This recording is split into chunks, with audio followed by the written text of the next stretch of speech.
Hello, everybody. I am very excited to be here. This is the October Q&A. My beautiful group, the Soulful Empowerment, has put a few questions out there for me, and I am here to answer them. First of all, I'd like to take a breath and bring us all into this beautiful space together. So stepping into the energy of taking a few breaths,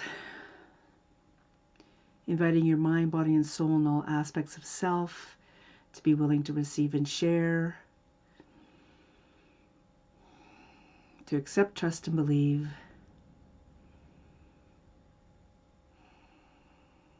to step into the power of the I ams with the I am open, with no expectations, no limitations,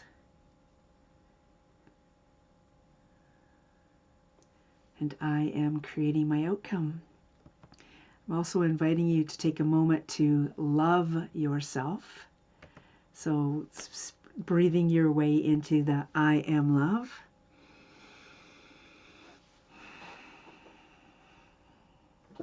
I am loved. I am loving. I am lovable.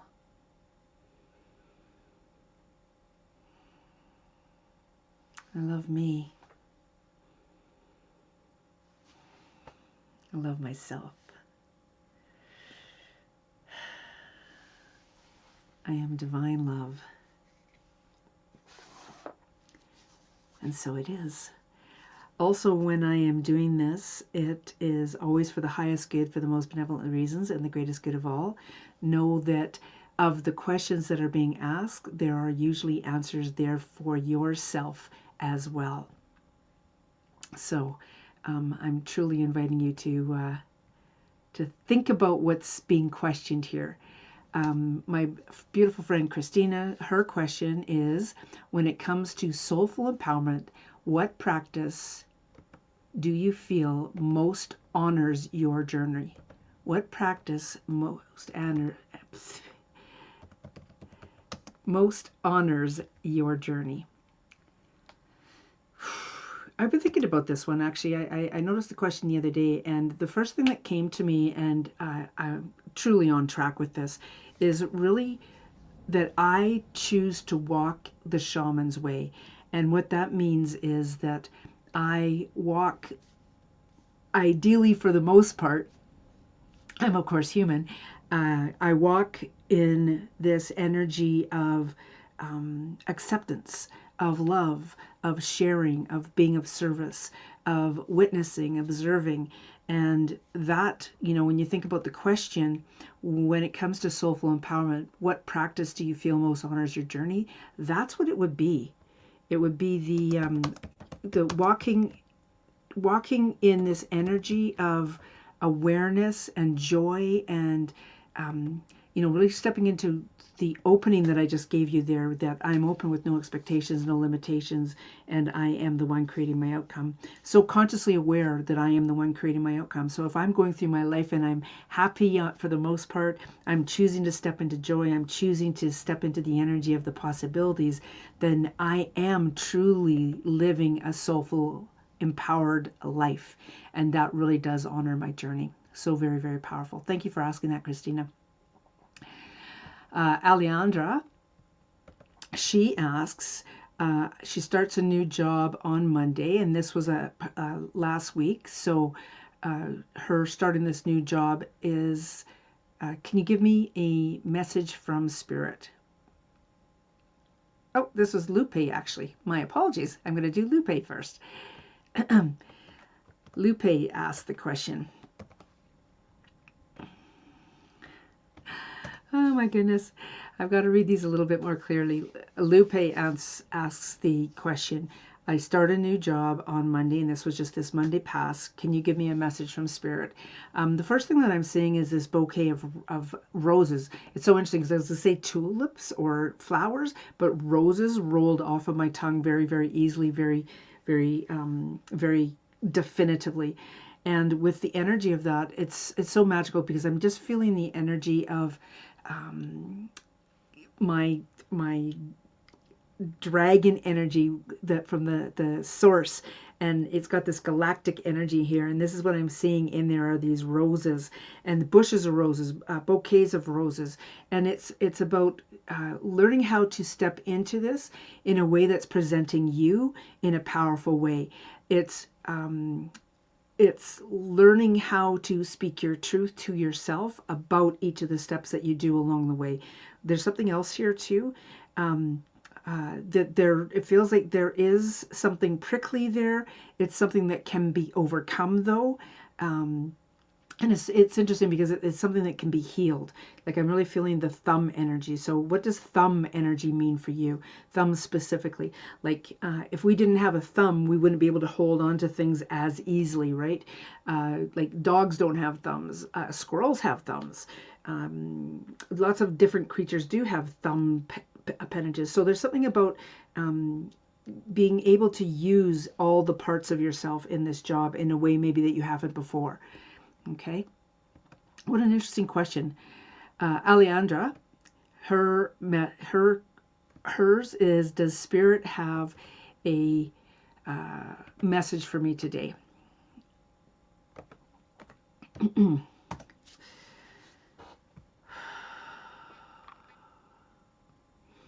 I'm really feeling the energy of these shoes, something to do with shoes for you, Alejandra. They're white, and they don't have the Nike symbol on them, but they're white runners, and there's something about these runners, and it feels as though you're leaned over and you're wearing these runners, attempting to walk, and you're being asked to stand up straight. And what's going on with this? What's going on with this? When you stand up, you open up everything. You open your heart, you open your chest, you open your throat chakra, you open your visual, being able to see better. So there's something about being so focused on the path. Thank you, guys. Being so focused on the path that you're looking more at the runners, at what you're making right here versus where you want to head. So there's something very energetically pulling you into what do you want to create? Where are you headed? And the best way to do this type of work is to think about how do you want to feel. And when you start to lean into how do you want to feel, that starts to bring in the things that help you to feel that way. If you think about this is what I want to have, and it's a material object, sometimes the messages get mixed up, and the message doesn't come through quite as clearly as recognizing that this is the way I want to feel, and then incorporate that item that you may want to have as well. But being open with no expectations, no limitations, and letting that come through in whatever way that it wants to, versus creating this path. And I think that's why I'm envisioning you and I'm seeing your shoes so clearly, is the path ahead of you is to be seen as well. Okay. Hi, Carmelie. I would love, love, love if you left the question there, Carmelie. Okay, beautiful. And I think that's actually all of the questions. Oh, no, there's one more question here. And Carmelie, please do feel free to leave a question as well. Okay, so the last question here is from Joan, and she is asking, what do I need to know about creating my books? What do I need to know about creating my books?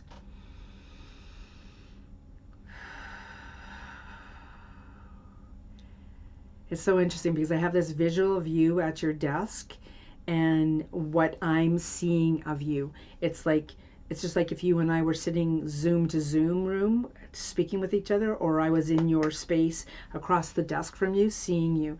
And that's what is most important about this creating my books piece. What do I need to know about creating my books?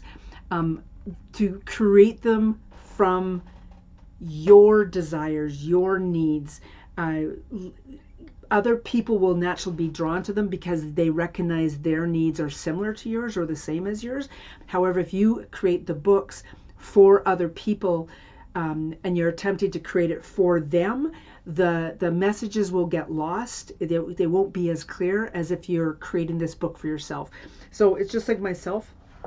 when I created this book, a spiritual how-to, I created it because I couldn't find anything out there at the time that was a spiritual how-to. And so I walked my walk, talked my talk, walked my walk, created the book that is literally my lessons on how to begin a spiritual path, live a spiritual path. And that book is such a powerful book because of that, right? Also, too, the cards that I created, the sacred spiral cards that I have in my hand, yay! They are very much born of myself, of really, I knew what I wanted to include in a deck. You know, I wanted to include the 4 directions. They may not come across as being said, oh, this is the 4 directions, but they come across in the elements, that they're the earth, wind, water, and fire all come across. And when I say that, it's because the 4 backs are in here. Bear with me. So there's earth, there's wind, there's water, and there's fire, right? So all 4 backs are in there. So I was just making sure that I was creating something that was very much for myself right now.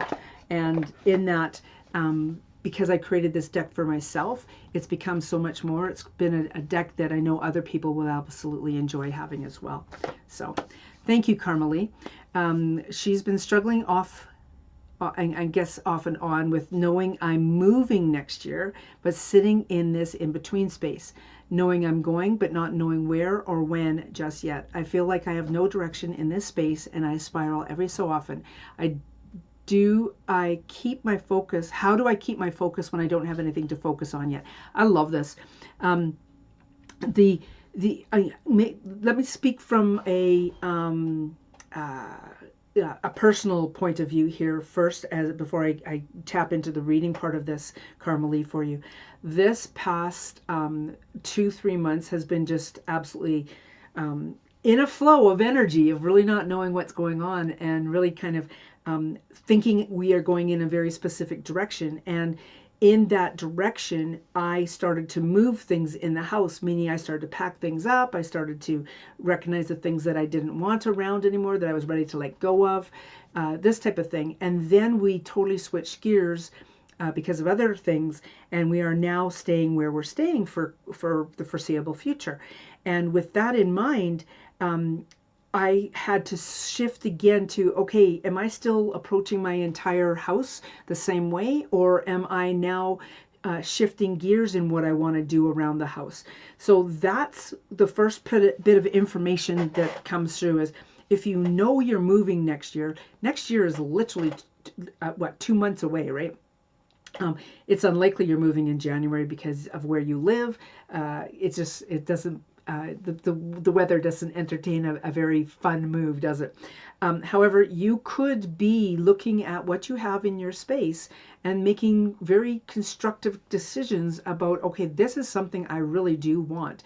Am I moving into a travel trailer? I know this had been on the horizon a number of years ago. Am I moving into a travel trailer? Am I moving into an apartment? Am I buying a house?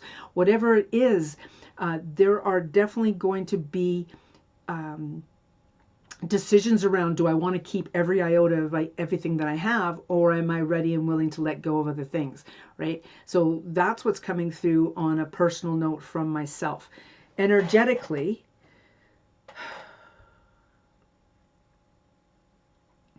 so you're in the in-between space, knowing that you're moving, not knowing where or when.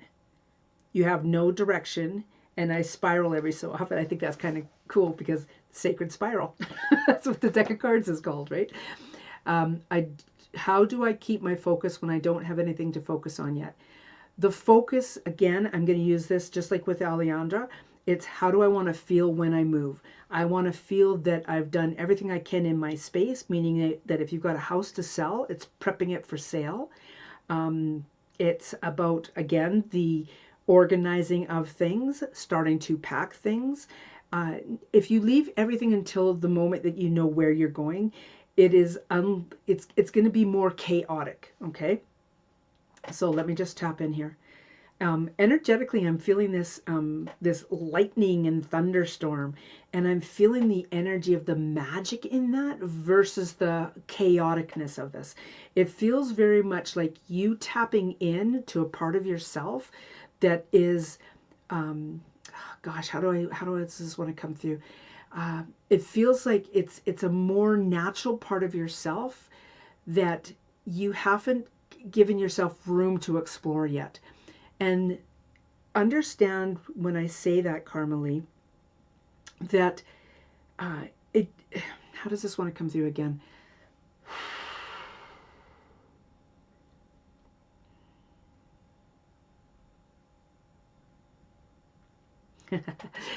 So I'm hearing the being, Being, the being.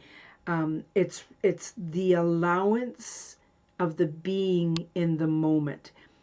In the moment right now, you are choosing to go, oh, I don't know what to focus on. You're choosing that. Okay, so it's just like the I am open with no expectations, no limitations. I am creating my outcome, right? You are feeling like you're in this chaotic energy because you haven't got a focus. So keeping that focus on something. Okay, you've given me some more information. Yeah, beautiful. It looks like it will be in the summer sometime. My daughter got another promotion, will be transferred again. They want me to go with. I love that. She won't find out when or where until December through February. I am planning what I need to do to my house to sell. I have a list. There you go, right? You have a list. Beautiful. Also, too, start to, when you're boxing things for the sale, meaning that you know that you're not leaving these things in the house, really be very conscious about how you're labeling the boxes, like kitchen or bedroom, whatever it is, and really go through. And I mean, some of it goes almost without saying, but I will say it anyway. Expired items, toss them, right? If it's pharmaceutical type of expired items like medicines, drugstore to get them to dispose of them properly. Um, it's that 15 t-shirts in your closet that you haven't worn in 20 years. And the list goes on and on and on. So there's something, again, about this beautiful thunder and lightning energy. And I'm just getting this beautiful, I don't even know how to describe it because it feels contained. Love that my throat chakra is acting up. And when this containment, take a moment, Carmelie, right now, to take a breath.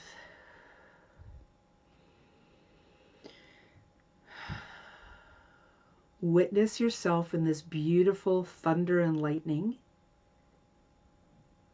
that it is no longer chaotic, that these lightning bolts are actually leading you in a direction, that the thunderous sound is leading you in a direction or away from something, whatever it is, right? There's a lot of power to be had in who you are and witnessing the growth that's going to occur right now because of the sale of the house, etc., etc. And I know you've been in this position before, like you've been right here almost 2 years ago, 3 years ago, I think now, 2 years ago, and it's old hat. It's stuff you've done before, you've prepared before, you've actually moved to where you are now from somewhere else. So this is old. I dislike old habits, but it's recognizing what old habits in the move do you want to change in the move. Love that. Yeah. Harnessing the wild energy to help me and not scatter me and my mind. Exactly. Harnessing the energy. So when you're taking that moment, almost think of the Tasmanian Daredevil in Bugs Bunny, right? Where you're in the energy of that and you're like, where am I going now? What am I focusing on now? And that where am I going, what am I focusing on now is minute. It's not the big picture of I'm going here. It's that minute, where am I going in the house right now? Or what am I focusing on right now in the morning? Just allow that energy to zoom in like a vortex and really clear answers for you, okay? That was interesting. Yeah. Yeah, I'm feeling the power of that. Thank you for being here, Carmelie. I love it when someone's here live with me, and I appreciate you. I love too that you actually wrote yes, clean house, and it was 11:11 my time. It's 11:11 your time too, I believe, given where you live. Okay, guys, thank you so much. I will put this over into the Soulful Empowerment as well and up on YouTube. Have a magical day. Know that this is for sale, and here's the place to find it. I'll leave that up for a moment. And there's a lot of magic with this deck. On the bottom of it, it's got a QR code that takes you to my webpage as well. When you get this, it comes with a scroll too that gives you further information about the Isle of Jakara. That's my beautiful dragon island that's being created. And eventually there will be a board game as well. But for now, we're starting with the Sacred Spiral. And this is a beautiful deck that is all about the little you and dragon energy. So really, really powerful. Really powerful, powerful energy. Take care, everybody. Have a magical day. Bye.